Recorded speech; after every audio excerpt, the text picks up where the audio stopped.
мне было очень важно, нарисовать портрет взросления, вот как бы, написать этот роман взросления в, современных постсоветских условиях. Я вдруг понял, что детство тех, мальчиков и девочек, которые родились в конце 90-х, очень сильно отличается от моего детства. И что выборы, которые они встречают на пути взросления, становясь из подростков взрослыми, они совершенно другие, и они сильно отличаются от выборов человека в Германии или в Америке, но при этом что-то очень важное, что-то константное все равно остается. И такой константой, которая легко может быть встречена в Германии, в Польше, в США, в Венгрии, да, является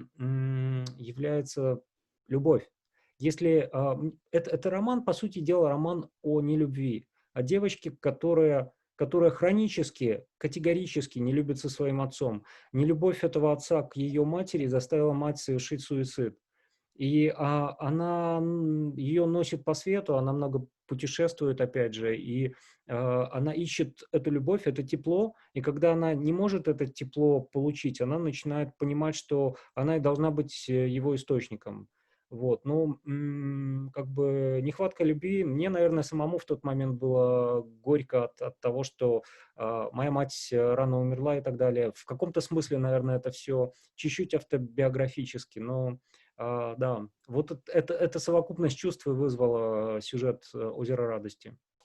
Есть, книга русского классика "Отцы и дети", да. Мы все читали "Отцы и дети", мы воспитаны на отцах и детях, и казалось, Тургеневу когда-то казалось, что вот это вот как бы исчерпывающее высказывание про поколение.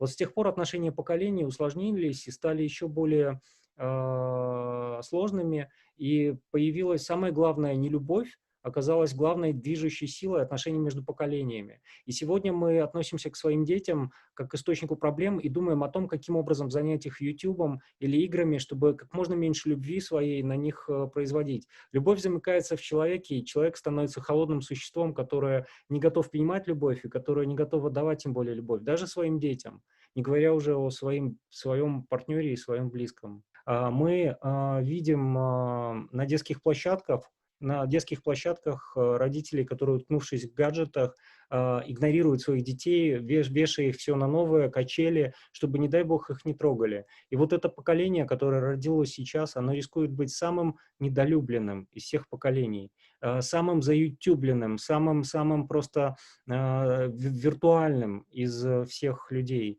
Мой отец, при том, что он ухаживал всю жизнь за больной матерью, он находил часы для того, чтобы со мной проводить каждый день. Вот новое поколение, оно другое, и гаджеты заменяют, роботы фактически в виде телефонов заменяют живое материнское общение, которое не...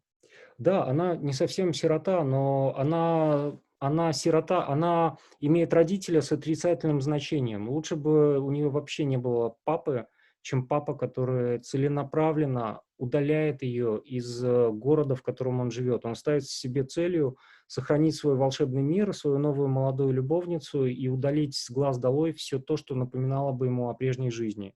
И Яся становится заложником вот этого стремления остаться одному.